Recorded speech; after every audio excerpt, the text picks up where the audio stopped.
सहना भवतु सहनौ भुनक्तु सह वीर्यङ्करवावहै तेजस्विनावधीतमस्तु मा विद्विषावहै। ॐ शान्ति शान्ति शान्तिः। हरिः ॐ तत्सत्।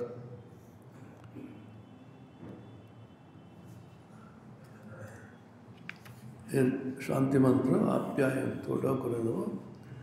ओम आप्यायन्तु ममाङ्गानि वाक्प्राणश्चक्षुश्रोत्रमथो बलमिन्द्रियाणि च सर्वाणि सर्वं ब्रह्मोपनिषदं माहं ब्रह्म निराकुर्याम् मा ब्रह्म निराकरोत्।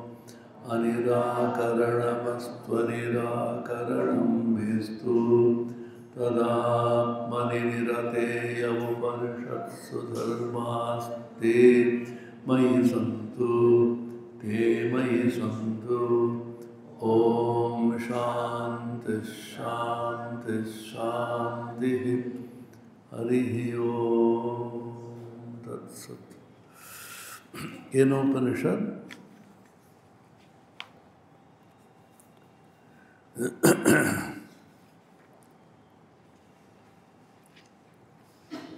আমরা প্রথমটা মোটামুটি শেষ করলাম। অর্থটা হচ্ছে সমস্ত ইন্দ্রিয়, সমস্ত মন, বুদ্ধি সমস্তগুলোকে কে পরিচালনা করে। আমি এটা অজস্রবার আপনাদের বলেছি, উপনিষদ কোনো দর্শনশাস্ত্র অথবা বেদান্তের গ্রন্থ সেরকম ভাবার কোনো প্রয়োজন নেই। উপনিষদ ঋষিরা সহজ প্রশ্ন করেছেন দৈনন্দিন অনুভূতি নিয়ে। দৈনন্দিন অনুভূতি বলতে চোখের দ্বারা আমরা দেখছি, কর্ণের দ্বারা শুনছি, জিহ্বার দ্বারা আস্বাদন করি, নাসিকার দ্বারা ঘ্রাণ নিচ্ছি, ত্বকের দ্বারা স্পর্শ করি। এটাকে বলে পঞ্চ জ্ঞানেন্দ্রিয়। পঞ্চ জ্ঞানেন্দ্রিয়ের মাধ্যমে জগতের অস্তিত্ব, জগতের অনুভূতি আমাদের হয়। এটা কেবল সহজ কথা, এর বিশেষ আধ্যাত্মিক তাৎপর্য, কোনো দার্শনিক গূঢ় অর্থ সেরকম ভাবার কোনো প্রয়োজন নেই। অথচ এই প্রশ্নটাকে করতে করতে করতে উপনিষদের অনেক গভীরে গিয়ে ভাবছেন, আমরা চোখ খুলিয়ে দেখছি, চোখ কি দেখছে? অনেক সময় চোখ খোলা আছে, অথচ দেখতে পাই না।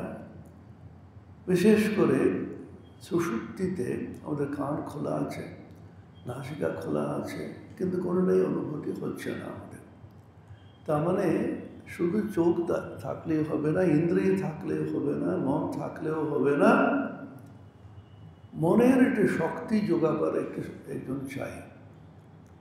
সেই জন্য প্রশ্ন করছেন, কেন এষিতম পততে প্রেষিতম মনঃ কেন প্রাণ প্রথম প্রীতিযুক্ত কেন এষিতাম বাচমিমাম বদন্তি চক্ষুশ্রোত্রম কৌ দেবো युनक्ति।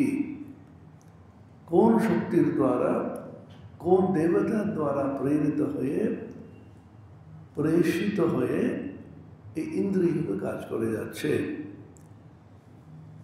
গভীরভাবে মনন নিধিধ্যাসন সমাধির মাধ্যমে উত্তরটা পেয়েছেন।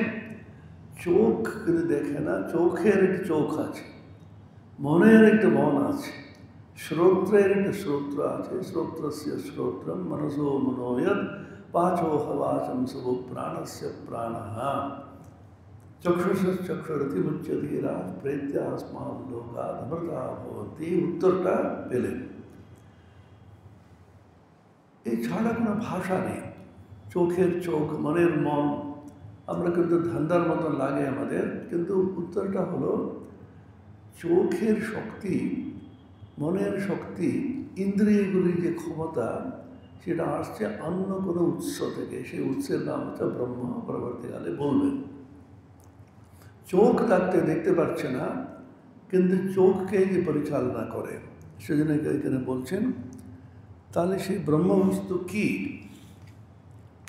পঞ্চম মন্ত্র, এগুলো খানিকটা পড়েছিলাম আমরা।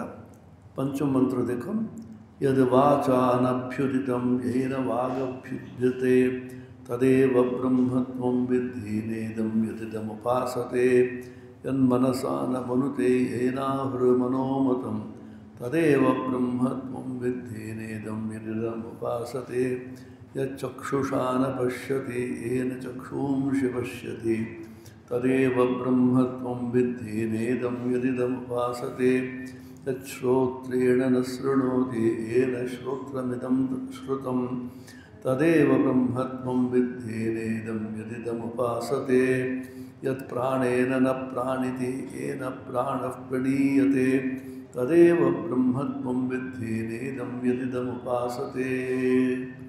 একই রকম বলে যাচ্ছেন, यद् वाचानभ्युदितं येन वागभ्युदिते, वागेन्द्रिय द्वारा তিনি উচ্চারিত হন না, এর দ্বারা वागेन्द्रिय শব্দ প্রকাশিত হয়। वाक কিন্তু সে ব্রহ্মকে প্রকাশ করতে পারে না, কিন্তু वागेन्द्रियर যে শক্তি, শব্দ যেটা প্রকাশিত হয় সেটা তার শক্তিতেই হয়। এখানে দেখবেন চতুর্থ মন্ত্রতে বলেছেন, अन्यदेव हि तद्विदितादथो अविदितादधि इति शुश्रुम पूर्वेषां येनस्तद्व्याचचक्षुरे। उक्त ब्रह्म ज्ञात वस्तु हेते अवश्य पृथक, अज्ञात वस्तु থেকে পৃথক। এই সকল পূর্বাচার্য আমাদের নিকট এই ব্রহ্মবস্তু ব্যক্ত করিয়াছিলেন, ব্যাখ্যা করিয়াছিলেন, আমরা তাদের এই বাণী শুনিয়াছি। অর্থটা কি? এখানে পদটিকা আছে, দেখবেন স্বামী গম্ভীরানন্দ দিয়েছেন, যাহার জাতি গুণ ক্রিয়া ইত্যাদি আছে তাহাকে ইন্দ্রিয়র মনের দ্বারা জানা চলে এবং অপরের নিকট তার সম্বন্ধে বলা চলে। ব্রহ্ম তাহা নাই, অতএব তিনি বাক মনের অগোচর। তবে প্রত্যক্ষাদি প্রমাণের দ্বারা তিনি জ্ঞাপনীয় না হইলেও শ্রুতি সহায়ে তাকে জ্ঞাপন করা চলে, ইহাই পরবর্তী শাস্ত্রে বলা হইবে। একটা সম্বন্ধে বলতে গিয়ে কোনো বিবরণ দিতে হবে। এখানে একজন এসেছিল, কি জন্য একটা লাল কাপড় পরেছিল না, লাল জামা ছিল, একটু পেটের মতো, খুব ফর্সা। ও আচ্ছা, আপনি ওই শ্যাম মুখার্জিকে বলছেন তো? তখন চিনতে পারি আমরা। এটা বলে ডিসক্রিপশন, এটা বর্ণনা। কি বর্ণনা হতে পারে? জাতি গুণ ক্রিয়া ইত্যাদি। ক্রিয়া বলতে হ্যাঁ হ্যাঁ, উনি তো এখানে শালকিয়াতে কাজ করেন, তো এখন বলে অবসরপ্রাপ্ত। ওর ক্রিয়া, ও কি কাজ করেন সেই অনুসারে তাকে চেনা যায়।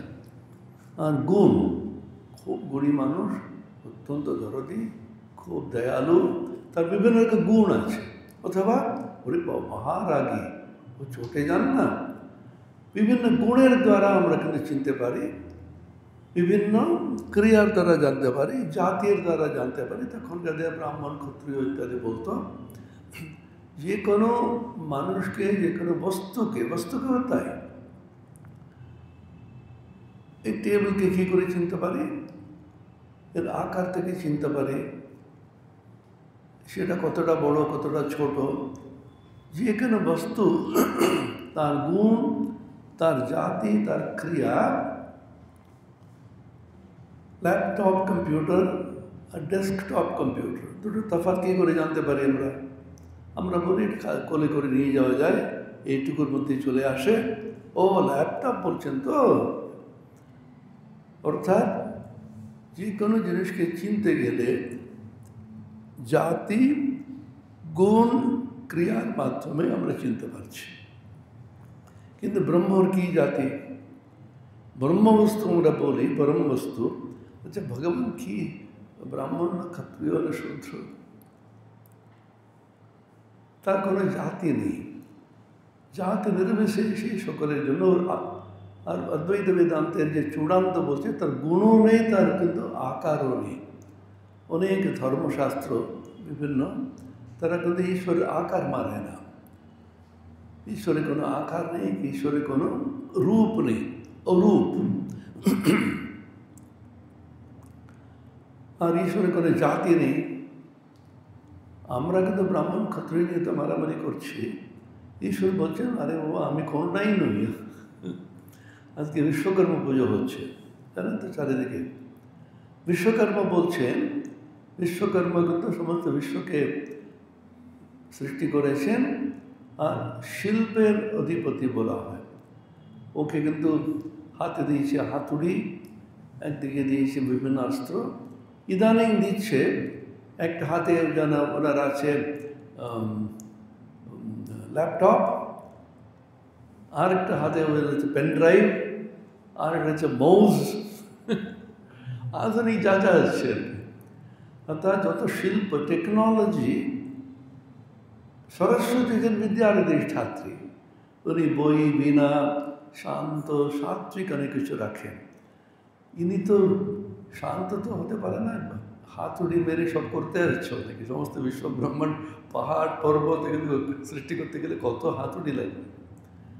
এরকম একটা মানুষ ভেবেছে, নিজেদের মতন ভেবে, সর্বশক্তিমান বলে ভেবে উপাসনা করে। সমস্ত ধর্মতেই তাই। আমাদের যে শক্তি আছে তার চেয়ে লক্ষ গুণ তার শক্তি, আমাদের যে ক্ষমতা আছে তার চেয়ে অনেক আছে। আমাদেরকে দুটো হাতে যা করতে পারি, চারটি হাতে ওনার আছে। অর্থাৎ ঈশ্বরকে অনেক ক্ষমতা সম্পন্ন, অনেক গুণসম্পন্ন ইত্যাদি ভাবি আমরা। কেউ কেউ বলেন তার কোনো রূপ নেই, তিনি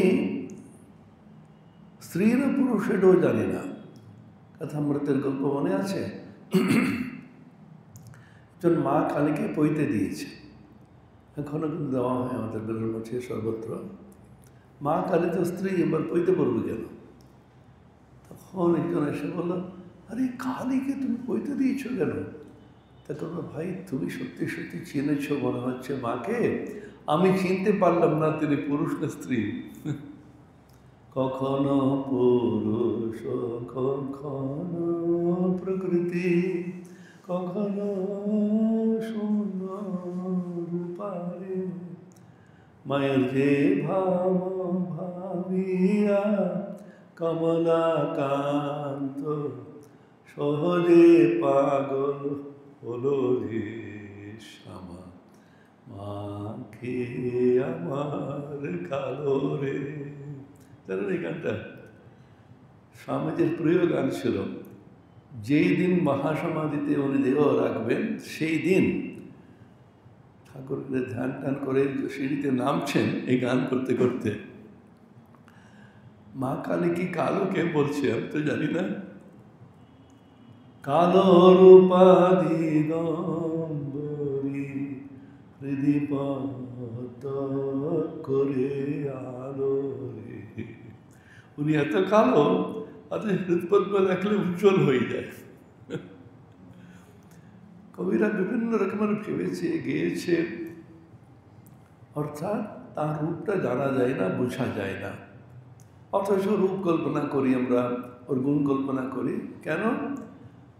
আমাদের মতো লোকে না ভাবলে নৈকট্য আসে না, তার কাছে আত্মীয়তা আসে না। এটা বিশাল ভয়ঙ্কর। আমাদের মতন ভাবতে হবে, অথচ আমাদের মতন নয়। সেই জন্য বিভিন্ন রকমের ভাবে ভেবেছে। ঠাকুর উদাহরণ দিচ্ছেন, দূর থেকে দেখে আকাশ নীল মনে হয়, এ তো এখানে আকাশ আছে, কোনো রূপ নেই, কোনো গুণ নেই, কোনো রং নেই। দূর থেকে দেখে সমুদ্র নীল মনে হয়, কাছে গিয়ে একটু জল নাও, তার মধ্যে কোনো রং নেই। ঠাকুরের অনেকগুলো সুন্দর উদাহরণ আছে। সেরকম তিনি স্ত্রী না তিনি পুরুষ, পুম দেবতা আমরা বলি, স্ত্রী দেবতা বলি। তিনি স্ত্রীও না পুরুষও না, তোর আকারও নেই, অথচ আকার আছে। অর্থটা কী হলো? যে কোনো আকার নিতে পারেন উনি। মুহূর্ত মাত্রই, সংকল্প মাত্রই যে কোনো আকার নিতে পারেন।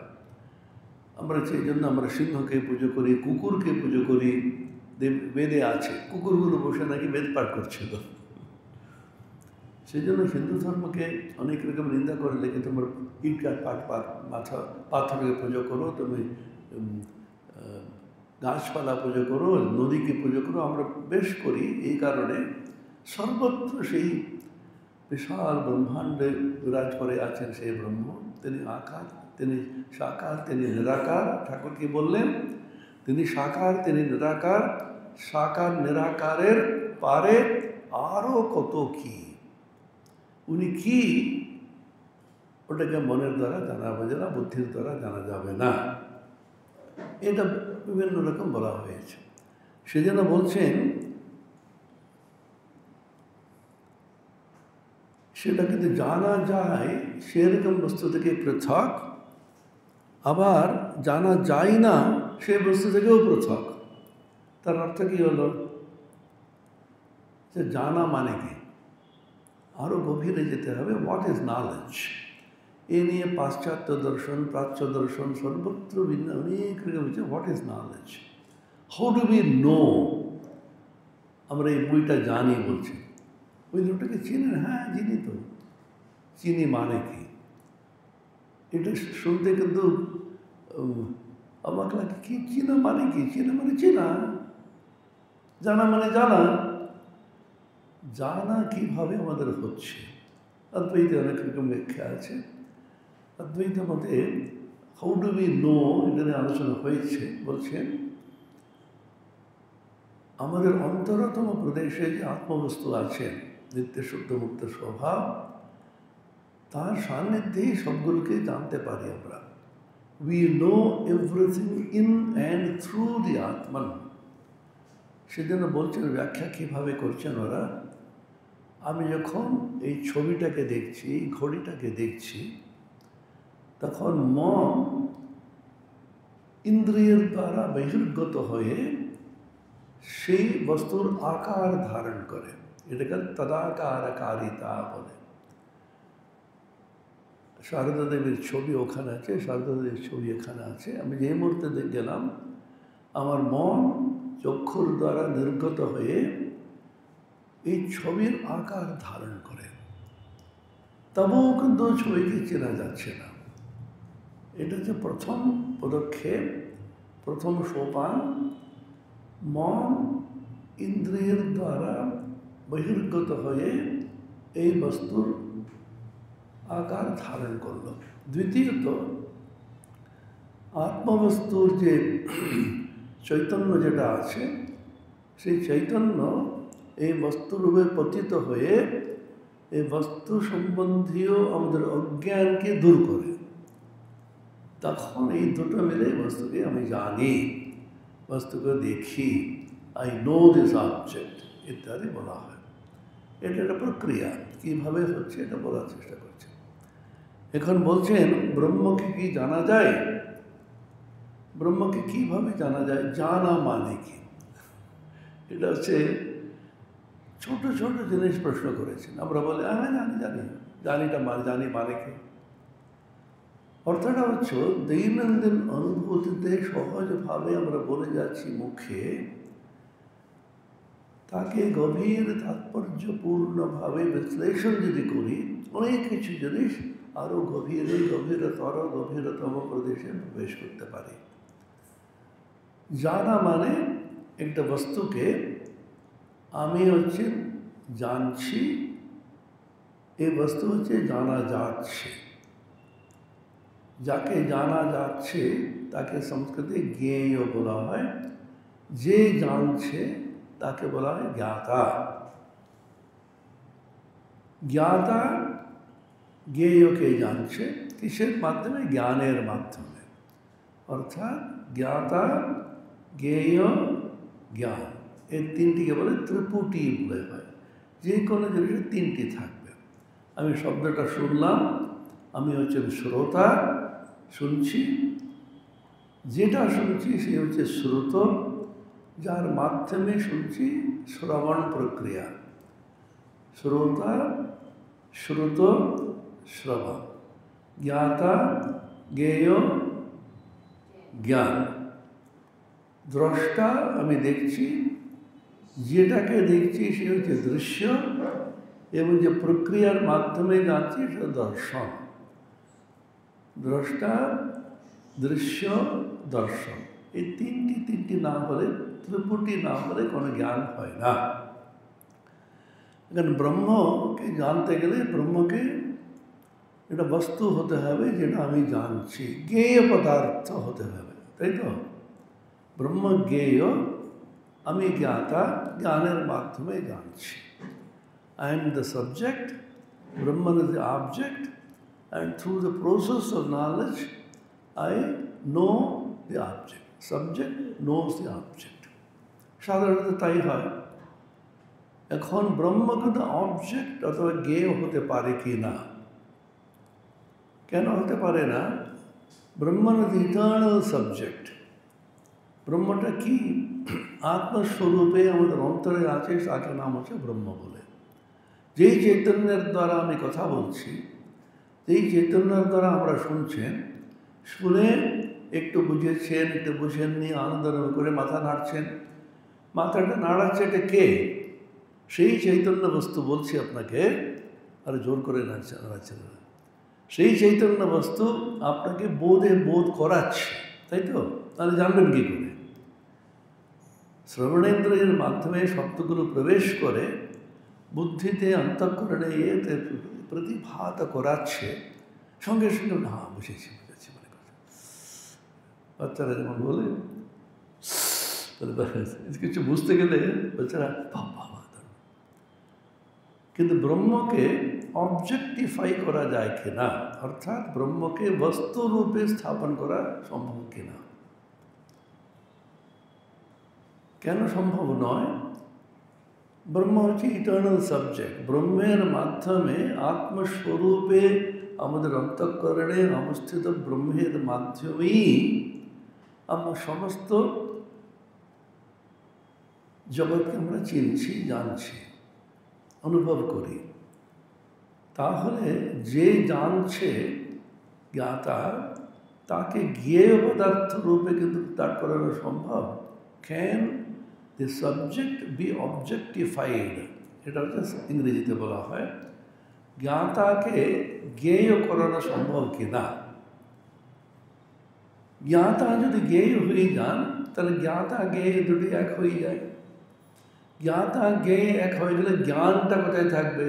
জ্ঞান ওর সঙ্গে মিশে যায়।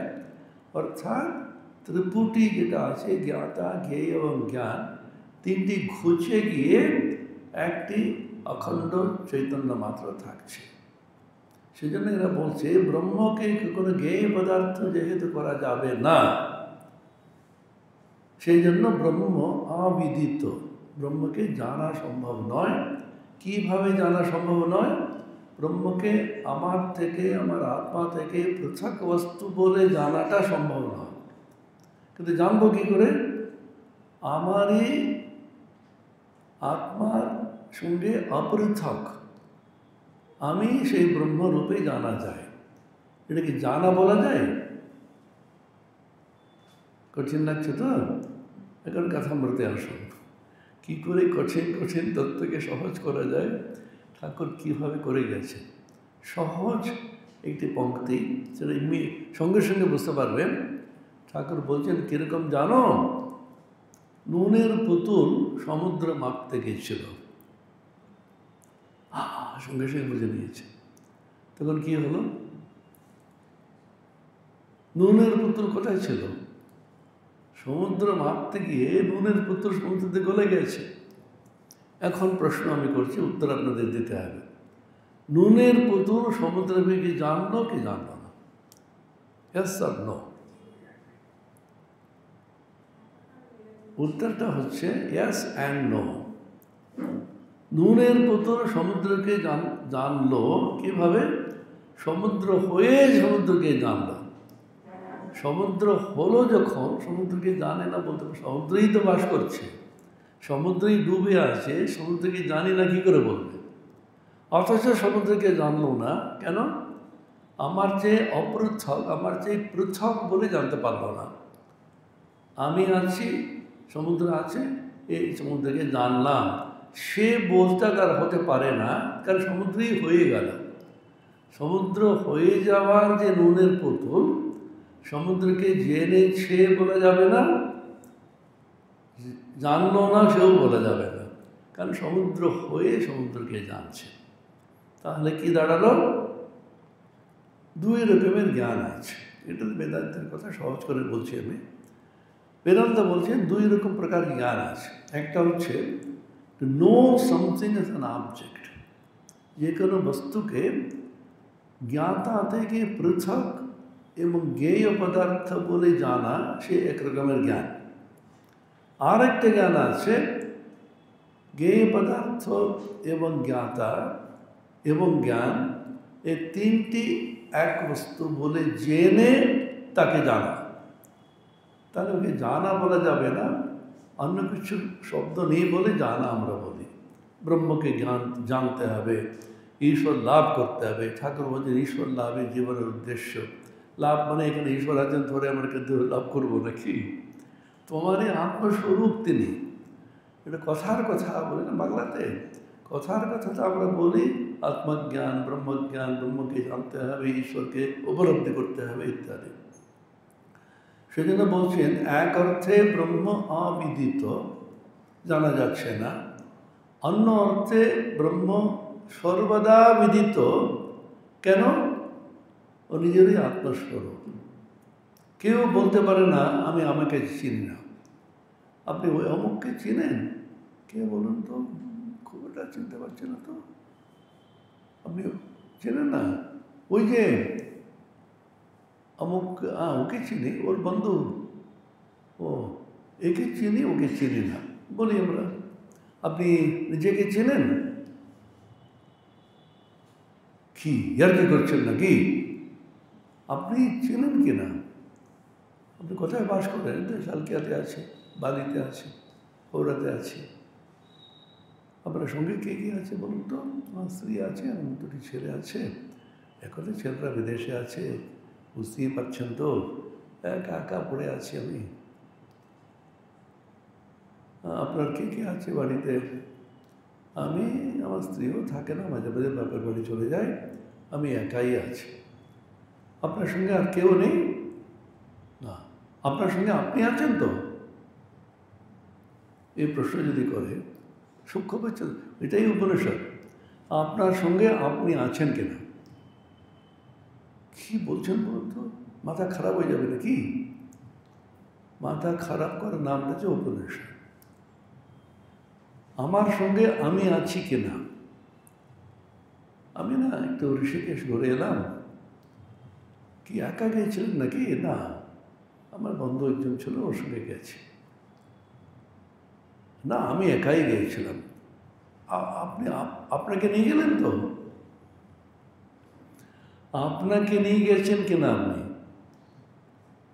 অর্থাৎ আপনার শরীর, আপনার মন, আপনার ইন্দ্রিয়, সেটাকে ছেড়ে দিয়ে বাড়িতে আপনি যেতে পারবেন না। কারণ সেগুলো আপনার সঙ্গে অপৃথক সত্তা, আপনার সঙ্গে সঙ্গে থাকছে, পৃথক করা যায় না। ঠিক সেই রকম আপনার যে আত্মবস্তু আপনার অন্তরতম প্রদেশে সবসময় সাক্ষী স্বরূপে সবগুলো দেখে যাচ্ছে, ওকে ছেড়ে দিয়ে কোথাও যেতে পারবেন না। আত্মবস্তুকে বাদ দিলে কি হয়? হরি ওম রামকৃষ্ণ। সমস্ত বস্তুকে আত্মস্বরূপের মাধ্যমে কিন্তু আমরা দেখছি, শুনছি, উপলব্ধি করে যাচ্ছি। তদাত্মনা বিনির্মুক্তম অসৎ সম্পদ্যতে। শঙ্করাচার্য ভাষ্যতে বলছেন আত্মাকে বাদ দিলে সবই অসৎ। ঠাকুরের উদাহরণ, একের পরে অনেক শূন্য আছে, শূন্যগুলো আছে, এক যদি না থাকে তাহলে কি হবে? সবই শূন্য। একজন আমাকে ডাকলো, আপনি তো বিশ্ববিদ্যালয়ে অনেক খরচা আছে, আপনি একবার আসতে পারেন, আমি একটু অনুদান দিতে চাইছি, খুব বড় লোক, আশা করে যাচ্ছি। এই চেক বইটা নিয়ে আয় তো। চেক বইটা এলো, আমি দেখছি কি লিখছে, শূন্য শূন্য শূন্য শূন্য। কি ইয়ার্কি করছেন নাকি? দাঁড়ান না, সামনে এক মাস আর দুটো শূন্য দিন।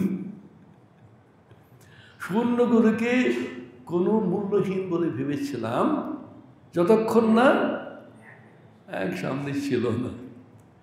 এক বসার পরে যত সুন্দর বাড়তেই থাকে, 1000 হলো, 10,000 হলো, 1 লক্ষ হলো, 10 লক্ষ হলো, যত শূন্য দেবেন একের পর।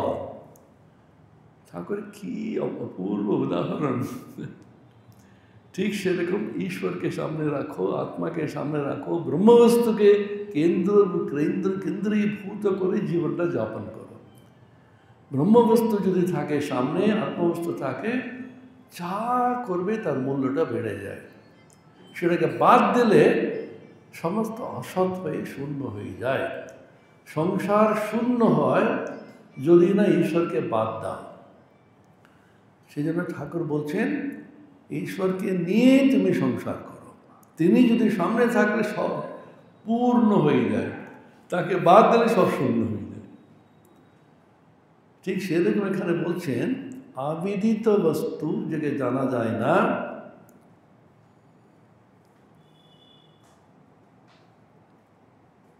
জ্ঞাত বস্তু সেটা হতে পারে না, অজ্ঞাত বস্তুও হতে পারে না।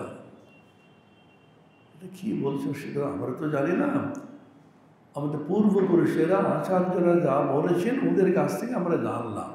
তদেব ব্রহ্ম ইতি সুশ্রম পূর্বেশাম এন তদ্যাচক্ষরে। এটা অত্যন্ত বিনয়ের সঙ্গে বলছেন। আর পরম্পরা, আমি বলে যাচ্ছি, আমি কি ব্রহ্মজ্ঞান আমার হয়েছে? মোটেই হয়নি। আদৌ হবে কিনা আমরাও জানি না। কিন্তু আমি কেন এইসব পড়িয়ে যাচ্ছি, বলে যাচ্ছি, আমাদের যারা পড়িয়েছেন, আমাদের আচার্য যারা ছিলেন, আমাদের কাছে আমি শ্রবণ করেছি মাত্র। অর্থাৎ পরম্পরার যে মর্যাদা, পরম্পরার প্রতি শ্রদ্ধা, এটা কিন্তু বই পড়ে জানা যাবে না। আচার্য মুখে বললেও কিন্তু আমাদের কিন্তু প্রতিভাত হয় না। তাহলে কীভাবে হয়? বেদান্তের দৃঢ় সিদ্ধান্ত একমাত্র শ্রুতির দ্বারা জানা যায়। শ্রুতি মানে বেদ, শ্রুতি মানে উপনিষদ। শ্রুতির দ্বারা জানা যায় মানে যারা উপলব্ধি করেছে, তারা ব্রহ্মস্বরূপকে লীন হয়ে আছেন, তারা সাক্ষাৎ ঈশ্বরকে, ব্রহ্মকে দর্শন করে আপনাকে বলছে, তারা বললে উপলব্ধিটা হয়। উদাহরণ, বর্তমানে নরেন্দ্রনাথ যুবক সর্বত্র প্রশ্ন করে বেড়াচ্ছে, আপনি কি ঈশ্বরকে দর্শন করেছেন? সর্বত্র সকলে ভয়ে বলছে, না না, কি বলছো তুমি? দেবেন্দ্রনাথ ঠাকুরের কাছে গেছেন, রবীন্দ্রনাথের বাবা। উনি বড় মহর্ষি ছিলেন বলে জ্ঞাত, প্রসিদ্ধ ছিলেন। সোজা, হ্যাভ ইউ সিন গড? এই ছোকরা কি বলছে রে বাবুর কাছে গিয়ে এরকম সাহস করে কেউ জিজ্ঞাসা করেনি। উনি সোজা উত্তর না দিয়ে, তোর অনেক গুণ আছে, যোগীর গুণ আছে, চোখ থেকে আমি বুঝতে পারি তুই একজন যোগী। নরেন্দ্রনাথ হয়তো ভাবছিল, আমি যোগী কিনা প্রশ্ন করিনি, আপনি ঈশ্বরকে দেখেছেন কিনা বলুন। কোথাও উত্তর পাচ্ছে না। ভিতরে ঈশ্বরকে জানার জন্য, ব্রহ্মকে জানার জন্য আকুতি। যদি এটা কেন আকুতি হলো? যদি ঈশ্বর যদি থাকেন, তাকে অনুযায়ী করা যায়, পৃথিবীতে সংসারে কোনো বস্তুরই কোনো মূল্য নেই। আপনি সমস্ত সোনার খনি, রত্নের খনি যদি পেয়ে যান, কে 2 টাকার 5 টাকা চাইবে? সে আছে কি না? শাস্ত্র বলছে তুমি সেই তোমার মধ্যে আছে। আপনাতে আপনি থেকো মন, যেও না মন কারো ঘরে, যা ছাবি তা বসে পাবি, খোঁজ নিজ অন্তঃপুরে। ঠাকুর প্রিয় গান ছিল। আরে এখানে রয়েছে রে বাবা, তুমি কোথায় খুঁজে বেড়াচ্ছ? যদি হয় তাহলে আমার কিন্তু জীবনটা তৃপ্ত হয়ে থাকবো, কিছু চাই। যদি না হয়, জীবনটা বৃথা। স্বামীজি পরবর্তীকালে নিবেদিতাকে বলেছিলেন, এই আধ্যাত্মিক সত্য, ঈশ্বর, ব্রহ্ম, আত্মা, এই সমস্তগুলি সত্যি সত্যি থাকে, সত্য হয়, জীবনের কি এছাড়া কি মূল্য আছে? This is true, what else matters? জীবনে অন্য কিছুর কোনো প্রয়োজন নেই। যদি এটা সত্য না হয় তাহলে জীবনের কোনো মূল্য নেই। এই একটা খুব শক্তিশালী একটি তর্ক দিয়ে নিবেদিতাকে উনি জয় করলেন।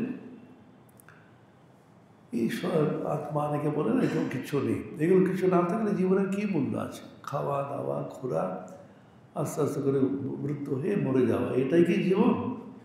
40-45 বছর ধরে সকালে উঠে স্নান করে অফিসে যাওয়া, অফিস থেকে ফিরে আসা, 45 বছর চাকরি করে অবসরপ্রাপ্ত হয়ে পেনশন পেয়ে শেষ পর্যন্ত দাঁত পড়ে গেল, আর হাঁটতে পারছে না, আর 85 বছরে শেষ হয়ে, এইটাই কি জীবন? সব, আর কিছু নেই। কুকুর বেড়াল তো করছে ওরকম।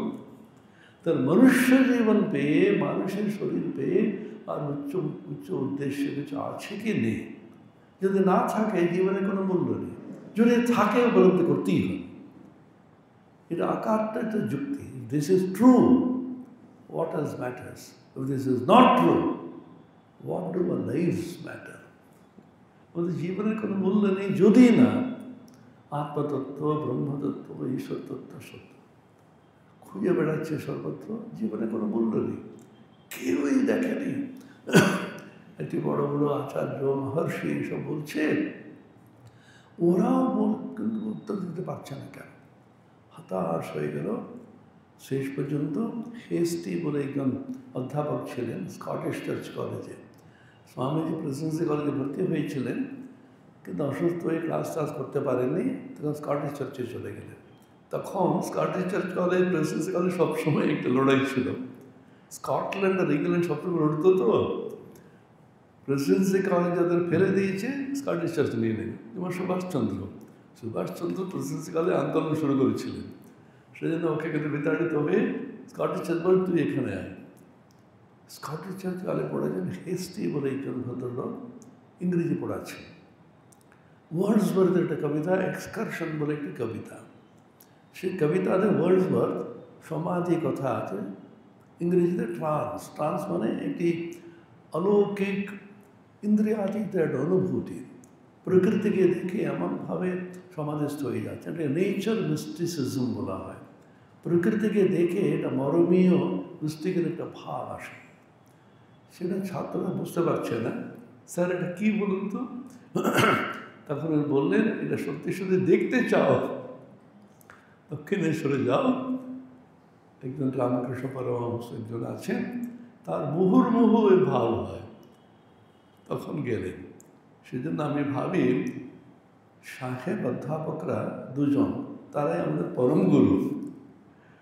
নরেনকে পাঠালেন, নাহলে আমরা এখানে থাকতাম না। আর একজন আছে শিকাগো পার্লামেন্টে, ওনাকে ঢুকালেন জন হেনরি রাইট, হার্ভার্ড বিশ্ববিদ্যালয়ে গ্রিকের অধ্যাপক। তিনি পার্লামেন্টের দিনে খুব সদস্য, বড় একটি কমিটিতে সদস্য ছিলেন। স্বামীজি 6 মাস পেরিয়ে গেল, ওখানে ঢোকার অধিকারই ছিল না, হাতের কোনো পরিচয়পত্র নেই, সবাই হারিয়ে ফেললেন। মিস মেরি হিল নিয়ে গেলেন, আমার পরিচিত আছে জন হেনরি রাইটের কাছে। আধ ঘন্টা কথা বলে মাত্র 2টো বাক্য লিখলেন। ঠাকুর শ্রী রামকৃষ্ণ ছাড়া, মা ছাড়া স্বামীজিকে মূল্যায়ন যারা করেছেন তার মধ্যে শ্রেষ্ঠতম বাক্য এটা। কি লিখলেন? 2টি মাত্র বাক্য। 1 নম্বর, to ask this young man for credentials is to ask the sun what right he has got to shine. এই যুবকের কাছে আমরা পরিচয়পত্র চাওয়া এমন একটা মূর্খম হবে, বোকামো হবে, সূর্যের কাছে গিয়ে, হে সূর্য, তুমি সমস্ত পৃথিবীকে আলো দিয়ে বেড়াচ্ছে, কি অধিকার আছে, পরিচয় আছে তোমার? দ্বিতীয়, he is more learned than all our professors put together.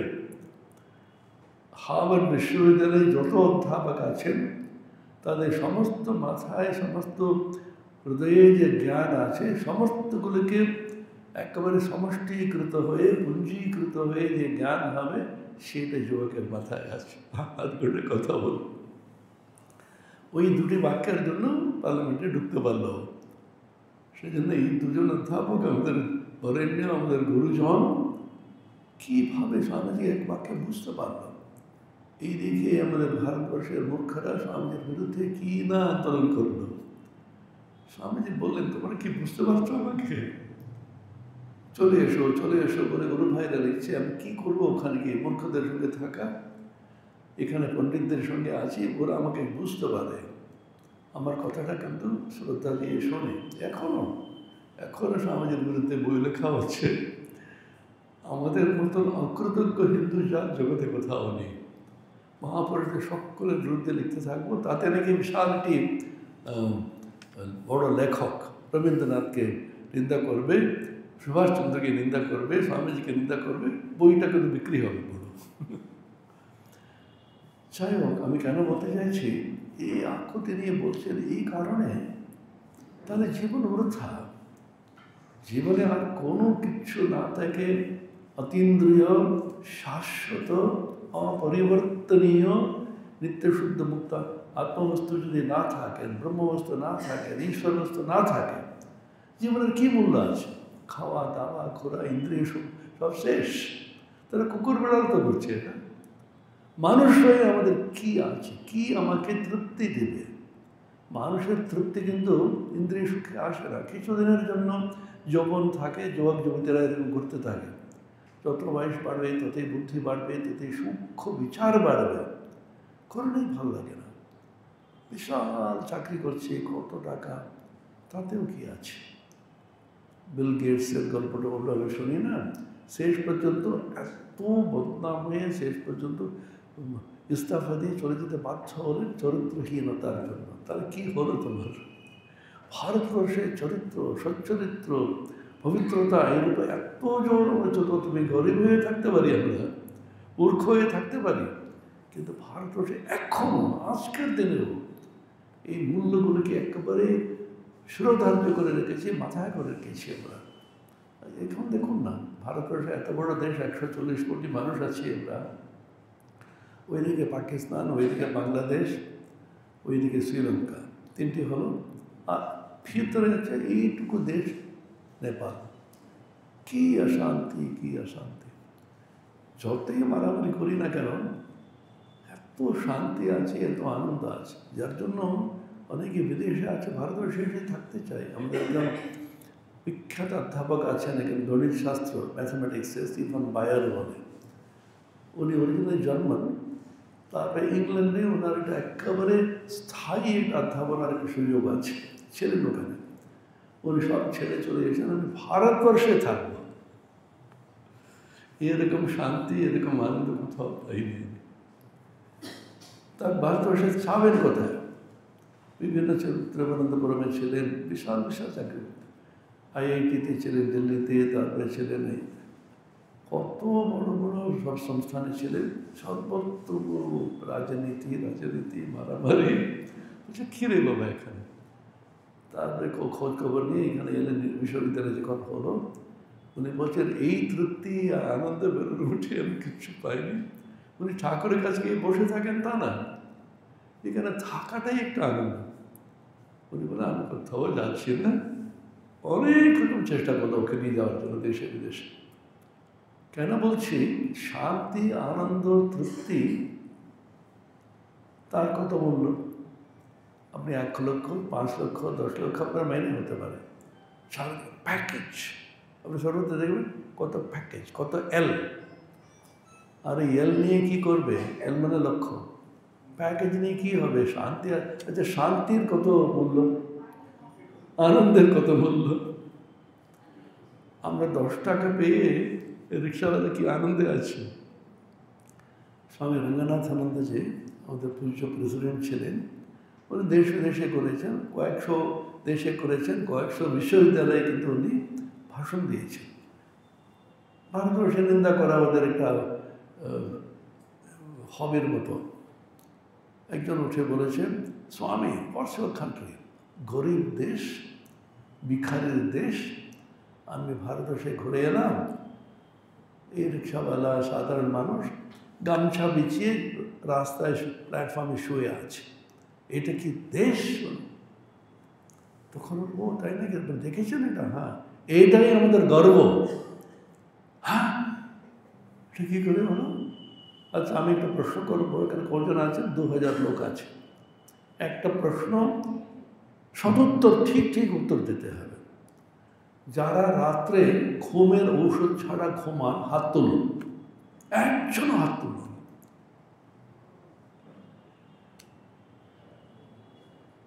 এখানে না, উনি বলছেন উন্নততম ধনী দেশকে বলছেন আপনারা বলুন, একজন হাত তোলেনি। এইটা হচ্ছে আমাদের গর্ব। ও গরিব হতে পারে, এমনি গামছা বেশি শুধু আনন্দে শুয়ে আছে, কারণ ওর চাহিদা অত্যন্ত কম।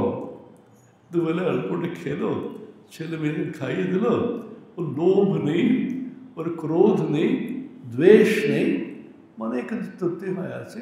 দুবেলা হাততালি দিয়ে ভজন করে, ঈশ্বরের উপরে বিশ্বাস আছে, আমার কর্মফলে ঈশ্বর যা দিয়েছেন যথেষ্ট দিয়েছেন। সাধারণ মানুষকে দেখুন, সাধারণ মানুষ অবাক লাগে, এত তৃপ্তিতে আছে। যত শিক্ষিত আমাদের মতো কুশিক্ষিত অশিক্ষিত আমরা আছি, যতই পাই আবার আন্দোলন, এটা চাই না, ওটাই না, আমার কেন। তৃপ্তি যদি মানুষের আসে, সন্তোষ ও ধন যদি আসে, আর কি রইল? কেন এটা বলছি? ব্রহ্মবস্তুকে জানা কিসের প্রয়োজন? যদি না হয় জীবনটা বৃথা হয়ে যাবে। ঘুরতে ঘুরতে ঘুরতে হতাশ হয়ে দেখলেন, খেস্তি বললেন বলে ওখানে গেলেন, গিয়ে বলছেন রামকৃষ্ণ পরমহংসকে, আপনি কি ঈশ্বর দর্শন, ঈশ্বরকে দেখেছেন? উত্তরটা দেখুন, যেটা এখন আমরা পাচ্ছি হাতে। দেখেছি বই কি, তোকে যেমন দেখছি সেই রকম দেখেছি, কিন্তু আরও স্পষ্টতরভাবে। I have seen you just as I'm seeing you, but much more intensely. তারপরের বাক্য, তোকে দেখাতে পারি। এই চ্যালেঞ্জ নাও, এই চ্যালেঞ্জটা তুমি। তারপরে বলছেন, কিন্তু কে দেখতে চায় রে? মা ছেলের জন্য, টাকা কড়ির জন্য, ধন দৌলতের জন্য, সম্পত্তির জন্য, পদের জন্য। এই তো আসছে নির্বাচন, দেখবেন কি চিৎকার সকলে করতে থাকে। কেন? একটা সামান্য একটা পদের জন্য। এটাই জীবন সর্বস্ব ওদের। সারাদিন ঘুম নেই, কিন্তু খাটে কিন্তু যাই বলুন, কি পরিশ্রম করে, এটা একেবারে সবচেয়ে ইউজলেস একটি পদের জন্য। ভালো করে খেয়ে দিয়ে ঘুমাও না, সারা মানুষের সেবার জন্য কে ফাটিয়ে দিচ্ছে সকালে। প্রত্যেকে যখন বলে, আমি ইলেকশন সময় শুনি, দেশের জন্য প্রাণ দিয়ে আমাদের, কিন্তু আমাদের নেতৃস্থানীয় যারা আছেন সব আমরা কটিবদ্ধ, সব পার্টি বলে। তখন ভাবলাম, সব দলই কিন্তু দেশের জন্য এতটা প্রাণ কাঁদে, দেশের দুরবস্থা কেন? কারণ লক্ষ্যটা অত্যন্ত ক্ষুদ্র লক্ষ্য। লক্ষ্যটা খারাপ না, এটা একটা পদ আছে, লোকে স্যালুট মারবে, দুদিন করবে, যে পদ চলে গেলে কেউ পুষবেই না।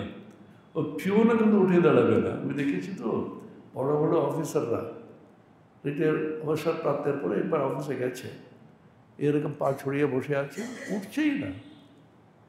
এই গ্লাস জল দেবে, স্যার জলটা ওখানে আছে, কলে খেয়ে নিন। আর এই দুদিন আগে এত স্যালুট মারতে, প্রচুর জ্বালিয়েছেন স্যার, আর বলবেন না। আপনি তুলেছেন কিসের? তোমার মর্যাদা আসবে, তোমার যে মনুষ্যত্বের জন্য তুমি যদি সত্যি সত্যি ঈশ্বরমুখী যদি হওয়া, তাহলে শ্রদ্ধা করবে তোমাকে। নরেন্দ্রনাথ তখন একজনকে পেলেন, স্পষ্টভাবে বলতে পারে, আর তোমার ক্ষতি কি হচ্ছে, লস বলি না, আপনারা এসে 1 ঘন্টা বসে আছেন, কত লস হয়ে গেল, কত ফোন আসতো, কত আমার আমুক করতো ইত্যাদি, কিন্তু কত লাভবান হচ্ছি আমরা উপনিষদ গীতা ইত্যাদি পাঠ করে, তাহলে জীবনে আর কি রইল? সেজন্য বলছেন ব্রহ্মবস্তু অবিদিত অথচ বিদিত। অবিদিত মানে অবজেক্ট হিসাবে, বস্তু হিসাবে আমাদের সঙ্গে পৃথক হিসাবে বিদিত হতে পারে না। বিদিত কিভাবে হবে? আমাদের আত্মস্বরূপ রূপে বিদিত। সেটাকে আবার ব্যাখ্যা করে যাচ্ছেন, ওয়াক ওকে জানতে পারে না, কিন্তু ওই আত্মবস্তু আছে বলে বাকের বাকত্ব, বাক কিন্তু কথা বলতে পারছে যে শক্তির দ্বারা, সেই শক্তি আত্মবস্তু। সেরকম বলছেন ইয়ন মানসান মনুতে, মন ওকে চিন্তা করতে পারে না, কিন্তু আত্মশক্তির জন্যই মন সব চিন্তা করতে পারছে। সেটাই ব্রহ্ম। নেদম নিদিদম উপাসতে, প্রত্যেকবার দেখুন এই কথাটা আছে 5, 6, 7, 8, 9, নেদম নিদিদম উপাসতে, এই কথাটা আছে। অর্থটা হলো আমি সেই ব্রহ্মবস্তুর কথা বলি, সেটা তোমারই আত্মার সঙ্গে এক। এটাকে শঙ্করাচার্য বলছেন টেকনিক্যাল ভাষায় আত্মব্রহ্ম ঐক্য। आत्मब्रह्म ऐक्य प्रतिपादन, आत्मब्रह्म ऐक्य ज्ञान के हमें प्रचार करছি। तदेव ब्रह्मत्वं विद्धि। তুমি তোমার সঙ্গে পৃথক বলে পুজো করছো, পাঠ করছো, সেই কথাটা আমি বলছি না। যারা বই পাননি, এখানে আছে, বইটা নিয়ে যেতে পারেন। যারা বইটা পাননি, এখান থেকে একটা করে নিয়ে আবার রেখে যাবেন। তদেব ব্রহ্মত্বম বৃদ্ধি নেদম এদেদম উপাসতে, যে উপাসনা করো তুমি, সেই ব্রহ্মের কথা আমি বলছি না। উপাসনা করলে দুর্গা, কালী, সমস্ত দেবদেবীকে, তারপর তুমি বাড়ি চলে এলে, দেবী আলাদা আছেন, তুমি আলাদা আছো, সেই দেবীকে আমি বলছি না, উপাস্য ব্রহ্মকে বলছি না, জ্ঞেয় ব্রহ্মের কথা বলছি। জ্ঞেয় ব্রহ্ম মানে সেই ব্রহ্মকে নিজের আত্মবস্তুর সঙ্গে অপৃথক বলে জ্ঞেয় বস্তু। আত্মবস্তু কথা আছে তোমার অন্তরে রয়েছে, সেই ব্রহ্মের কথা, সেটাকে উপনিষদ প্রতিপাদ্য ব্রহ্ম। শঙ্করাচার্য এটা বলবেন ঔপনিষদম ব্রহ্ম। উপনিষদ প্রতিপাদ্য ব্রহ্ম যে উপাস্য ব্রহ্ম থেকে আলাদা। উপাস্য ব্রহ্মটা হচ্ছে পুরাণে বলা আছে, গল্পেতে বলা আছে, অনেকগুলো মন্ত্র বললে, তুমি নিবেদন করলে, প্রসাদ পেলে, ওই ব্রহ্ম। কিন্তু আমি যে ব্রহ্মের কথা বলছি, উপনিষদ ঋষি বলছেন, আমি যে ব্রহ্মের কথা বলছি, সেই কথাটা হচ্ছে, এই ব্রহ্মটা হচ্ছে নিজের আত্মার সঙ্গে এক, সেই ব্রহ্ম। এটা বস্তুরূপে জানা যায় না, অথচ নিজের আত্মবস্তুর সঙ্গে অপৃথক অভিন্ন রূপে উপলব্ধি করা যায়। তদেব ব্রহ্মত্বম বিদ্ধি মনসা ন মনুতে, চক্ষুষা ন পশ্যতি, শ্রোত্রেণ শৃণোতি, প্রাণেন ন প্রাণতি ইত্যাদি। চোখের দ্বারা দেখা যায় না, অথচ চোখ যে শক্তিতে সব কাজ করে যাচ্ছে, সেইখানে ব্রহ্ম। সেটাই ব্রহ্ম বলে বলছি আমি। যেটা কিন্তু উপাসনা করছে সেই ব্রহ্ম নয়। অর্থাৎ ব্রহ্মবস্তু, আত্মবস্তু, ঈশ্বর আছেন কোথায়? তোমাদের চোখকে দিয়ে প্রেরণা দিচ্ছেন, বাককে আমি বলে যাচ্ছি, আপনারা শুনে শুনে কিন্তু উপলব্ধি করছেন, কর্ণের দ্বারা আপনি শ্রবণ করছেন, বাকের দ্বারা আমি শব্দ উচ্চারণ করছি, মনের দ্বারা বোঝার চেষ্টা করে যাচ্ছেন। এই সমস্ত শক্তি যার কাছ থেকে নিঃসৃত হচ্ছে, বিচ্ছুরিত হচ্ছে, সেই ব্রহ্ম হচ্ছে আমি উপনিষদ প্রতিপাদ্য ব্রহ্ম। সেই তোমার আত্মার সঙ্গে অপৃথক, সেই তুমি আত্মা, তত্ত্বমসি শ্বেত ভেদ। শান্ত উপনিষদ বলছেন তুমি সেই ব্রহ্মবস্তু। কোন বস্তু? যারা মন্দিরে আছেন, পুজো করে চলে এলাম, ঠাকুরকে বলে এলাম, তারপরে এখানে এসে 2 নম্বরই করছি। আমরা তাই করছি।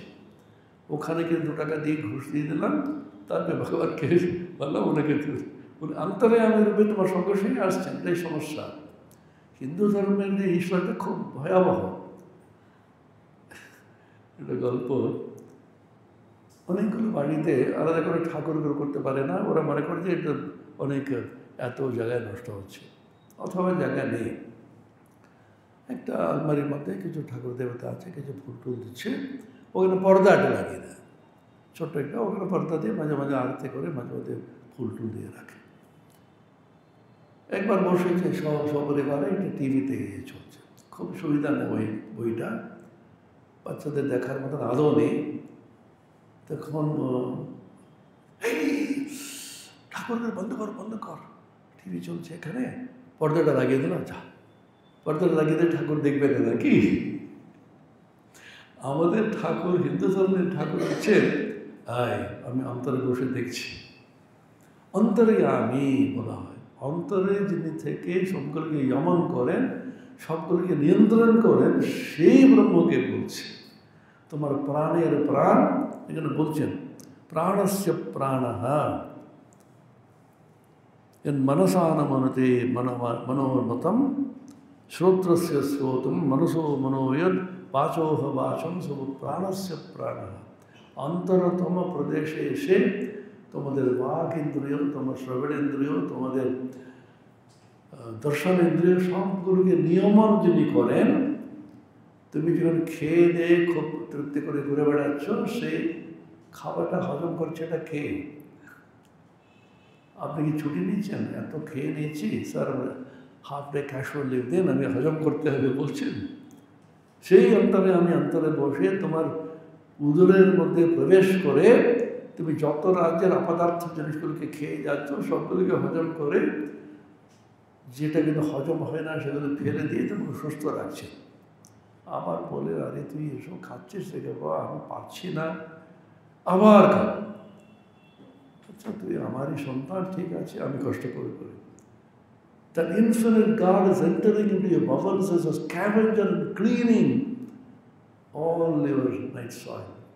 তিনি আমাদের অন্তরে ইন্টেস্টাইনে ঢুকে ম্যাথরের মতন আমাদের সমস্ত শরীরে খাওয়ারকে তিনি হজম করিয়ে যাচ্ছে। ইনফিনিট ডিভিনিটি, নিত্যশুদ্ধ মুক্ত আনন্দের স্বরূপ, যিনি স্বয়ং সম্পূর্ণ যে দেবতা, তিনি আপনার বেথর হয়ে আমাকে পরিষ্কার করছেন। অহম বৈশ্বানরো ভূত্বা প্রাণিনাম দেহমাশ্রিতঃ প্রাণাপান সমাযুক্তঃ পচাম্যন্নম চতুর্দশম। ভগবান বলছেন গীতাতে, আমি বৈশ্বানর অগ্নি হয়ে তোমার উদরের থেকে তোমার সমস্ত খাবারটা হজম করছি আমি। অর্থাৎ ঈশ্বরী শক্তি বলুন, ঈশ্বর যদি নাও বলেন প্রকৃতি করছে, নেচার করছে। তো বিভিন্ন রকমের জুস ডাইজেস্ট হচ্ছে, আর এক্সোথার্মিক রিয়াকশন বলে কেমিস্ট্রিতে, অনেক হিট জেনারেটেড হয়, অনেক সেই জন্য জঠরা অগ্নি বলে ওটা। তলপেটে দেখবেন হাত দিয়ে খুব গরম থাকে, যার জন্য আমাদের পূর্বপুরুষেরা স্নান করার সময় অবগাহন স্নান করত। গঙ্গাতে দাঁড়িয়ে এই পর্যন্ত দাঁড়াতে হবে, এই পর্যন্ত দাঁড়িয়ে সূর্যের উপাসনা করবে, বিভিন্ন মন্ত্র পাঠ করবে, কারণ তলপেটকে সবসময় কিন্তু ঠান্ডা রাখতে হবে। এটা কিন্তু বৈজ্ঞানিক পদ্ধতি। স্রোত বয়ে যাচ্ছে গঙ্গাতে, তলপেট কিন্তু ডুবে আছে জলে, অনেকক্ষণ বাদে অনেক শীতল হয়ে যাবে।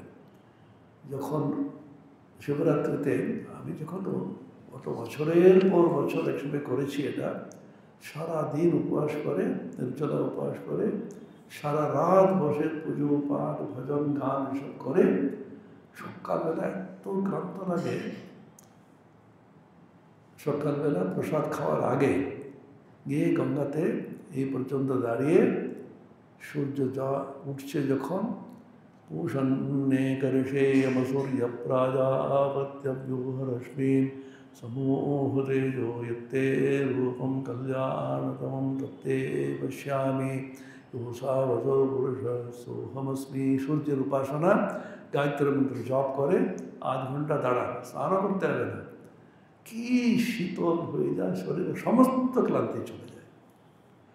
কারণ ওইটা জানতে হবে তলপেটটা খুব গরম হয়ে থাকে, সবসময় খাচ্ছি তো আমরা জঠরাগ্নিয়া। দেখো কেমিস্ট্রিতে বলে এক্সোথার্মিক রিয়াকশন, থার্মা মানে হিট, হিট কিন্তু জেনারেট করতে থাকে। সেজন্য ওরা বলে সমস্তগুলো করছে এটা খেয়ে, যে শক্তি এগুলোকে করে যাচ্ছে সেটাকে ভগবান বলুন অথবা প্রকৃতি বলুন, তাদের কোনো আপত্তি নেই। ঠাকুর বলছেন প্রকৃতি যে হচ্ছে কালী, তিনি আর ব্রহ্ম তার কোনো অভিন্ন, তাদেরও ব্রহ্মত্বম বৃদ্ধি, সেটাই কথাটাই আমি বলে যাচ্ছি। প্রথম খণ্ডটা শেষ হল। তারপরে গুরু জিজ্ঞাসা করছেন, তুই যদি মনে করিস আমি ব্রহ্মকে জানি, তাহলে যেটুকু জানিস এইটুকু সামান্যটুকুই জানি। আমরা সবসময় বলি এই জানিস, হ্যাঁ জানি জানি, কি জানি বলতো, তা তো জানি না। আমরা সবসময় বলি যেন আমরা কেন জানি, সব জানতা হয়ে গেলাম তো, আমরা যেন জানি জানি বলে যাচ্ছি, সত্যি সত্যি জানি না। যে জানি বলে মনে করে সে জানে না, সে জানে না বলে সত্যি জানে সেই জানে, জানেন তো? He who knows, who he thinks he knows does not know. He who really knows he does not know alone knows. এথেন্সে, গ্রিসে এটা অশরীরী বাণী হয়েছিল। Socrates is the wisest man in Greece. সব ছুটে এলো, এই সক্রেটিস অভিনন্দন জানাচ্ছি, তুই নাকি দ্য ওয়াইজেস্ট ম্যান। আমি তো জানি আমি মূর্খতম। তাহলে বললো কেন?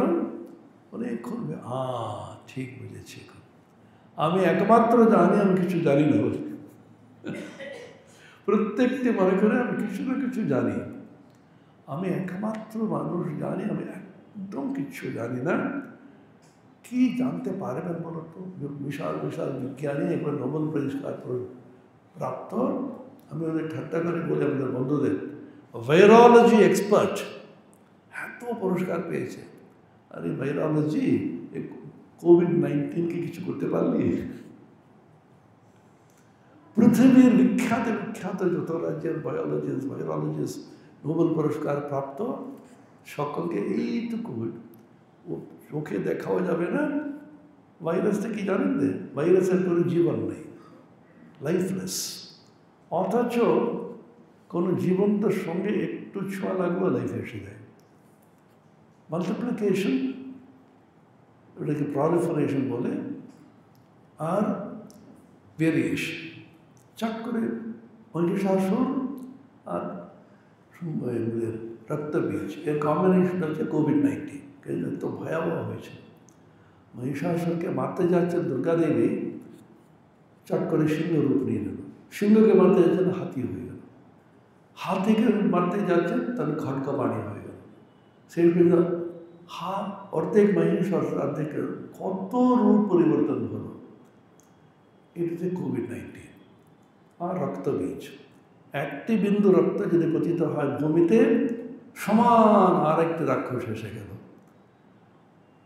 মুহূর্তের মধ্যে দুর্গাবী মারছেন, চণ্ডীর কথা চণ্ডীতে আছে, রক্তের স্রোত বয়ে যাচ্ছে। রক্তের স্রোতে মানে কত বিন্দু হবে? লক্ষ লক্ষ বিন্দু হবে। হঠাৎ দেখলো রণক্ষেত্রে কয়েক লক্ষ রক্তবীজ দাঁড়িয়ে আছে। সমস্ত দেবতারা ভয়ে কাঁপছে, দুর্গা দেবী পর্যন্ত একটু বিচলিত হয়ে গেছে। তখন বললেন, একদম মুখটা লাল, মুখ লাল না কালো হয়ে যাচ্ছে। যখন খুব ক্রোধ যখন আসে মানুষের, লাল হয়ে তারপর প্রচণ্ড কালো হয়ে যায়। মশীবর্ণ মুহুত দাদা বলেছে। মশীবর্ণ মানে যেটা কালো, যে এই লেখাতে থাকে না, লেখালিতে মশি, ইঙ্কের মতো করে প্রচণ্ড হলো। তখন বলেন, ওর ললাট থেকে কালী নির্গতা হলেন। কালী करालवदना निष्क्रांतासि पाशे विचित्र खट्वांगदरा नरमाला विभूषणा बीविचर्म परिधाना शुष्कवंसानि भैरव अतिविस्तारवदना जिह्वालोचना। তখন বলেন, ও আছে কালীম চামুণ্ডে বিস্তীর্ণম বদনম কুরু। হে কালী, তোমার মুখটাকে করে এত বড় করবি, আমি যে মারব সমস্ত রক্ত চুষে খেয়ে নিবি, যাতে নিচে না পড়ে। কালী যখন সর্বত্র রণক্ষেত্রে ঘুরে ঘুরে ঘুরে সমস্ত রক্তবীজকে যখন খেয়ে একটা বিন্দুও নিচে পড়লো না, তখন ক্ষীণ রক্ত ভবিষ্যতি, পুরো শেষ হয়ে গেল রক্তবীজ। এইগুলো হচ্ছে গল্প ছলে বলেছে আমাদের বাচ্চাদের বোঝার মতো। অর্থটা হচ্ছে আমাদের ভিতরে যে বাসনা, কামনা। আচ্ছা, কত কামনা আছে একজন বলুন তো? পৃথিবীতে একজনের কত কামনা আছে? সমস্ত কামনা এক করলে কত কোটি কোটি কোটি হবে। কালই একমাত্র এগুলোকে ধ্বংস করতে পারে। সেই জন্য বিশেষ করে পূর্ব দেশে, আমাদের পশ্চিমবঙ্গ, তারপরে বাংলাদেশ, এদিকে উত্তর পূর্বাঞ্চলে, সেই জন্য শক্তি উপাসনা, কালী উপাসনা তার কারণ কালই একমাত্র সমস্তগুলি বক্ষণ করতে পারে। বধ যদি করতে চাও অস্ত্র দিয়ে, শস্ত্র দিয়ে, তীর দিয়ে, কাহা তক করবে? কয়েক লক্ষ দাঁড়িয়ে আছে ওখানে, একদম খেয়ে নাও পুরোটা। এগুলো বলতে চাইছে ঠিক সেরকম কোভিড-19 সমস্ত মাথার যে ঘামটা নিচে ফেলে কয়েকশো জন বিজ্ঞানী, শ্রেষ্ঠতম বিজ্ঞানী করে আমরা একটা ভ্যাকসিন তৈরি করেছি। এখন সব ইতিমধ্যে এই করোনা কোথায় গেল? ভেরিয়েন্ট এসে গেল। করোনার একটা ভেরিয়েন্ট এসে গেল, তার জন্য নতুন ভ্যাকসিন করো তুমি। আমরা দেখলাম তো চোখের সামনে, এই দেখেও গেলে আমাদের চোখটা খোলে না। ঈশ্বর বলে একজন আছেন, তার একটা শক্তি আছে। সামান্যতম একটু দেখালেন উনি, অতি ক্ষুদ্রাতি ক্ষুদ্রাতি ক্ষুদ্রাতি ক্ষুদ্র একটি ভাইরাস। তখন মানুষ দরজাটা এরকম ঠেলতে বারণ করেছে, এরকম করবেন, কেউ হ্যান্ডশেক করবে না। এটাই করছে এখন, এলবোয়িং আউট। তখন কেউ হ্যান্ডশেক করবে না, কেউ আলিঙ্গন করবে না, কারণ ভয়ে। সেটা যদি পরবর্তীকালেও রাখতো অনেক ভালো হতো। কারণ কেন বলছি, এটা হচ্ছে প্রকৃতির একটি সামান্যতম ক্ষুদ্র ক্ষুদ্র ক্ষুদ্র জীবের একটি শক্তির প্রকাশ। প্রকৃতির পুরো পুরো প্রকাশ হলে আমরা কী করবো? সেই জন্য বলছে ভয়ে তখনকার ঋষিরা এটা দেখে সূর্যকে, বর্ষাকে, প্রকৃতিকে প্রণাম করতো, প্রকৃতিকে পুজো করতো। মা আমাদের রক্ষা করো তুমি। চণ্ডীতে পুরোপুরি বলছে মা রক্ষা করো, রক্ষা করো, রক্ষা করো, আমরা পারবো না। সেই জন্য এখানে বলছেন, তুই যদি মনে করিস তুমি ব্রহ্মকে জেনে ফেলেছিস, তাহলে তুই যেটা জানিস একেবারে ক্ষুদ্রতম অংশ নয়। আপনারা একটু বয়স্করা জানবেন, হিচকক বলে বিখ্যাত একজন ফিল্ম ডিরেক্টর ছিলেন হলিউডে।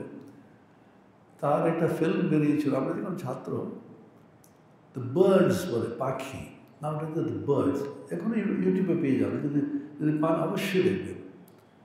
দ্য বার্ডস মানে সমস্ত পাখি কুল, পৃথিবীতে যত পাখি আছে সমস্ত একেবারে খেপে গিয়ে মানুষের উপরে আক্রমণ চালাচ্ছে।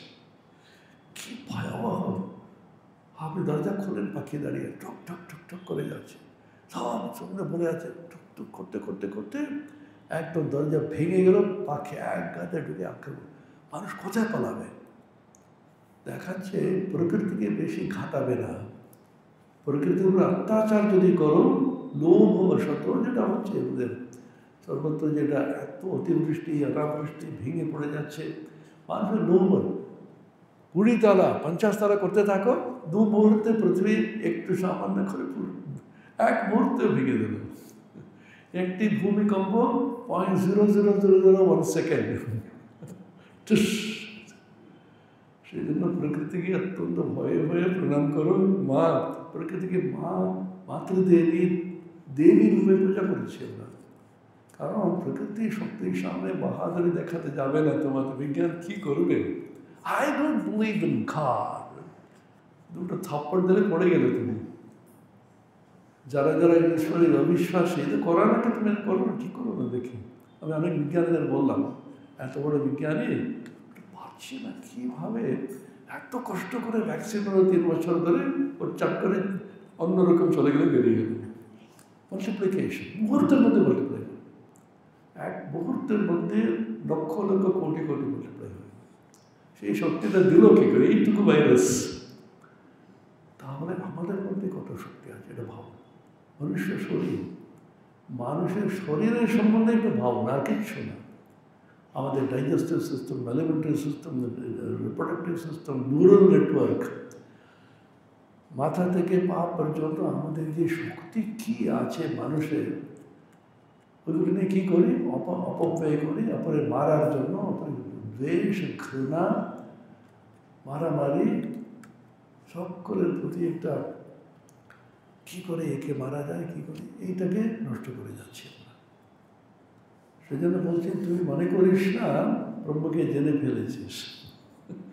শুরু করছেন পরে, নুন यदि मन्यसे सुवेदेति दभ्रमेवापि नूनं त्वं वेत्थ ब्रह्मणो रूपं यदस्य त्वं यदस्य देवेश्वथनो मीमांसमेव ते मन्ये विदितं। যদি তুমি মনে করো আমি ব্রহ্মকে উত্তম রূপে জানিয়াছি, তবে উক্ত ব্রহ্মের যে আধ্যাত্মিক আদিদৈবিক ক্ষুদ্র রূপ আছে তাহাই মাত্র তুমি জানিয়াছ। সুতরাং অদ্যাপি ব্রহ্ম তোমার নিকট বিচার্য। কেন বলছেন এটা? ব্রহ্ম সম্বন্ধে বিচার করলে উপনিষদে বলছেন তো। কেন বলছে? আমি তো জানি তো ব্রহ্ম তো, হ্যাঁ জানি জানি। আরে তুই কিছুই জানিস না, যদি জানি বলে মনে করিস কিচ্ছু জানিস না। ঠাকুরের কথা মতো এই সমস্ত উপনিষদে সার কীভাবে দিচ্ছেন। দুই ছেলেকে গুরুকুলে পাঠিয়েছেন বাবা, বড় ছেলে ছোট ছেলে। 12 বছর পরে দুজনে ফিরেছে। বড় ছেলে এমন আয়ত্ত করেছে দর্শন শাস্ত্র, উপনিষদ, গীতা, প্রস্থানত্রয়, ঋগ্বেদ, যজুর্বেদ, সামবেদ, অথর্ববেদ, শিক্ষা, কল্প, ব্যাকরণ, নৃত্য, ছন্দ, জ্যোতিষ, বেদ, বেদাঙ্গ, এইরকম একটা দম্ভের সঙ্গে দাঁড়িয়ে আছো। বাবা বুঝতে পারছেন, তুই কি পড়েছিস বলতো? ব্রহ্ম সম্বন্ধে জেনেছিস? হ্যাঁ জেনেছি। বলতো। অশব্দমস্পর সমরূপ শ্লোক তোকে বলে যাচ্ছে। বাবার বাহ বাহ বাহ, দারুণ পণ্ডিত হয়েছিস তো। দুটি ছেলে খুব নম্রভাবে দাঁড়িয়ে আছে। তুই বলতো, মাথা নিচু করে চুপ করে আছি। তুই জেনেছিস। কি বলবো আমি? অনন্তের সম্বন্ধে বর্ণনা করে আমাদের কোনো শক্তি আছে? সেই জন্য এমন এমন অতিশয়োক্তিপূর্ণ একটি কাব্য রচনা করেছি আমরা, পুষ্পতন্ত্রের দিয়ে শিব মহিম্না স্তোত্র, নিশ্চয়ই পড়েছেন আপনারা। বলছেন আশিদগিরি সমস্যার কজ্জলম সিন্ধু পাত্রে সুরতরুণর শাখা লেখনী পত্রমুরুবি লিখতি গৃহীত্বা শারদা সর্বকালম তদপি তব গুণানামীশপারম নয়াতি। হে মহাদেব, দেবাদিদেব, তোমার গুণ বর্ণনা করার জন্য বাগদেবী সরস্বতী, বিদ্যার অধিষ্ঠাত্রী, তিনি শুরু করলেন। তার কাগজ লাগবে। কি কাগজ? সমস্ত পৃথিবীটাই তার পত্র। কলম কি? কল্পবৃক্ষের শ্রেষ্ঠতম একটা শাখা। আর এই সিন্ধু যেটা আছে, সাগর, সেটা হচ্ছে ইঙ্ক পট, যেটা মেশিন পট, সেটাকে নিয়ে ও লিখে যাচ্ছে। কতক্ষণ লিখছেন? সারা জীবন, সর্বদা, সর্বকালম, যুগের পর যুগের পর যে লিখে যাচ্ছেন। তখন তোমার গুণাবলীর একটু সামান্য বর্ণনা করতে পারছেন না। কেন বলে যাচ্ছে? ব্রহ্মকে কী বর্ণনা করবে, কি বুঝবে? তারপরে তাহলে সেই ব্রহ্ম তুই চিন্তা করো। ইউ আর দ্যাট ব্রহ্ম, তত্ত্বমসি। শিষ্য উপলব্ধি করলো অহম ব্রহ্মাস্মি। এই যে ব্রহ্ম, তা সম্পূর্ণ তোর মধ্যে আছে, তুই সেই ব্রহ্ম। সেজন্য কখনো হীনমান্যতাটা ডুববে না, এটা বলতে চাইছেন। আর কখনো বলবি না হ্যাঁ আমি জেনেছি, আমি বুঝেছি। আমি কতটুকু বুঝেছি। মাস্টার মহাশয়কে কথা বলতে প্রথম কথা মনে রাখো, তোর পরিবার কেমন, বিদ্যাশক্তি না বিদ্যাশক্তি? ঠাকুর জিজ্ঞাসা করছেন। মাস্টার মহাশয় এত পড়েছেন, তখনকার দিনে নাকি ডাবল MA নাকি ছিলেন উনি। এত বই পড়েছেন, এত বুদ্ধিমান। তাচ্ছল্যের সঙ্গে বলছে, তখন মেয়েদের পড়তে দেওয়া হতো না। মেয়েদের বুদ্ধি পুরুষদের সঙ্গে অনেক অনেক বেশি আমরা দেখতে পাই। কী প্রখর বুদ্ধি! ওদের সুযোগ না দিয়ে, দাবিয়ে না রাখলে পুরুষরা কিন্তু ম্লান হয়ে যায়। সেই ভয়ে কিন্তু পড়তে যেত না। আরেকটা সমস্যা ছিল, পড়তে গেলে কিন্তু চাকরি করবে। তাহলে আর্থিক স্বাতন্ত্র্য যদি এসে যায়, ফিনান্সিয়াল ইন্ডিপেন্ডেন্স, তখন পুরুষরা কন্ট্রোল করতে পারবে। ঠিক আছে, আমার কাছে টাকা আছে, যা। সেই জন্য ভয়ে ভয়ে দাবিয়ে রাখতে এখন পারছে না তো। পুরো ওরাই কিন্তু বেরিয়ে যাচ্ছে। আমি তো দেখছি ছাত্রীরা যেভাবে পড়ছে আমাদের বিশ্ববিদ্যালয়ে, 70% হচ্ছে ছাত্রী। পুরুষরা যে ছেলেগুলো এদিক ওদিকে ঘুরে বেড়াচ্ছে, বহির্মুখী মন, ওরা একদম পড়তে পড়তে পড়তে কোথায় কোথায় উঠে যাচ্ছে কোনো ঠিক নেই। সেজন্য আমরা মনে করি আমরা ক্ষুদ্র, আমরা কিছু জানি না ইত্যাদি। আমাদের মধ্যে অনন্ত সম্ভাবনা আছে, আমাদের মধ্যে অনন্ত কিন্তু শক্তি আছে, এটাকে উপলব্ধি করতে হবে। যতই আমরা পড়ি না কেন কিছুই জানি না, আমরা বিশাল কিছু জেনে ফেলেছি, কখনো মনে করবে না। মাস্টারমশাই বলছেন আজ্ঞা ভালো, বিদ্যাশক্তি অবিদ্যাশক্তি বুঝতে পারছেন না আপনি। আজ্ঞা ভালো কিন্তু অজ্ঞান, মনে পড়ছে তো কথামৃত? কিন্তু তিনটি মাত্র শব্দ যুক্ত একটি বাক্য, সিংহ গর্জন, আর তুমি জ্ঞানী, ঠাকুরের বাক্য। মাস্টার অহংকার চূর্ণ হইল, লিখছেন জ্ঞান মানে কি অজ্ঞান মানে কি মাস্টার তখন জানিতেন না, নিজে লিখছেন অনেক বই পড়লে জ্ঞান হয়, বই না পড়লে জ্ঞান হয় না বলে ধারণা ছিল। পরবর্তীকালে জানিতে পারলেন ঈশ্বরকে জানাই জ্ঞান, ঈশ্বরকে না জানা জ্ঞান। আমরা মনে করি যে বিশাল কিছু করে ফেলেছি। আমি কোরআনকে দিয়ে আমাদের বন্ধুদের এমন একটা ঠাট্টা করি না, কী রে কী করলি তুই, কত বড় ডিগ্রি, কত নোবেল প্রাইজ, কত কী করলো, সমস্ত নোবেল পুরস্কার প্রাপ্ত সকলে বসে কাকে ওরা লড়ছে, ছোট্ট একটু ভাইরাসকে। এর যে লজ্জা কিছু নেই। প্রকৃতিকে কখনো সামান্য ভাববে না। তখন বৃদ্ধা মহিলা অশিক্ষিতা গ্রামাঞ্চলে বসে তাকে দেবী বলে পুজো করত। গ্রামে দেখবেন মহামারী বলে আছেন, মারিয়াম্মন বলে মন্দির আছে, ওকে যেমন শীতলা দেবীকে পুজো করি আমরা, কারণ সেটাও কিন্তু দেবতা, সেটাও কিন্তু আমাদের এক মা, আমাদের রক্ষা করো মা, আমাদের আক্রান্ত করো না। ভক্তির মাধ্যমে বেরিয়ে যাচ্ছে আমরা। ওখানে বসে কয়েকজন মহিলারা হাততালি দিচ্ছে, ভোজন করছে, গান করে যাচ্ছে। উচ্চশিক্ষিত বুদ্ধিজীবী, বুদ্ধিজীবী দেখছিলেন তো, কলকাতার বুদ্ধিজীবী, চাপা একটা দাড়ি থাকবে, থলা একটা ব্যাগ থাকবে, এখানে হাওয়াই স্লিপার থাকবে, এরকম করে এটা করে ওরা কাগজে বেরিয়েছিল। এইসব হচ্ছে মূর্খতা, এসব হচ্ছে কুসংস্কার আচ্ছন্ন ভারত, কুসংস্কার মুক্ত করতে হবে এই ভারতবর্ষকে। আমি তখন বললাম তোরা বসে বসে কাঁদছিস, যত বিজ্ঞানী কিছু করতে পারলে না, এরা বসে বসে হাততালি দিয়ে প্রার্থনা করে অন্তত শান্তিতে আছে, আনন্দে আছে। তোদেরকে এত জ্বালা কেন?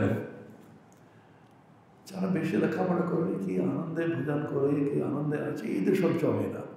যত বুদ্ধি বাড়বে, কুবুদ্ধি বাড়বে, তত এই যন্ত্রণা দুঃখ, এই ওকে সহ্য করতে পারে না, ওকে সহ্য করতে পারতো না, কি তোদের শিক্ষা? সেজন্য প্রকৃতির সামনে, মহামায়ার সামনে নতমস্তকে করো। মহামায়াকে কখনো চ্যালেঞ্জ করতে যাবে না। স্বামীজিকে শেষ পর্যন্ত ক্ষীর ভবানীতে এমন থাপ্পড় দিলেন না মহামায়া, সেই জন্য ঠাকুর সেই জন্য বিশেষ করে মহামায়ার আরাধনা করলেন, শক্তির আরাধনা করলেন। নিজের বিবাহিতা পত্নী স্ত্রীকে দেবীর আসনে বসে পুজো করলেন। সেই সম্প্রদায়ে আমরা এসে কি ভাগ্যবান আমরা চিন্তা করি। ওম শান্তি শান্তি শান্তি, হরি ওম তৎসৎ। শ্রীরামকৃষ্ণার্পণমস্তু।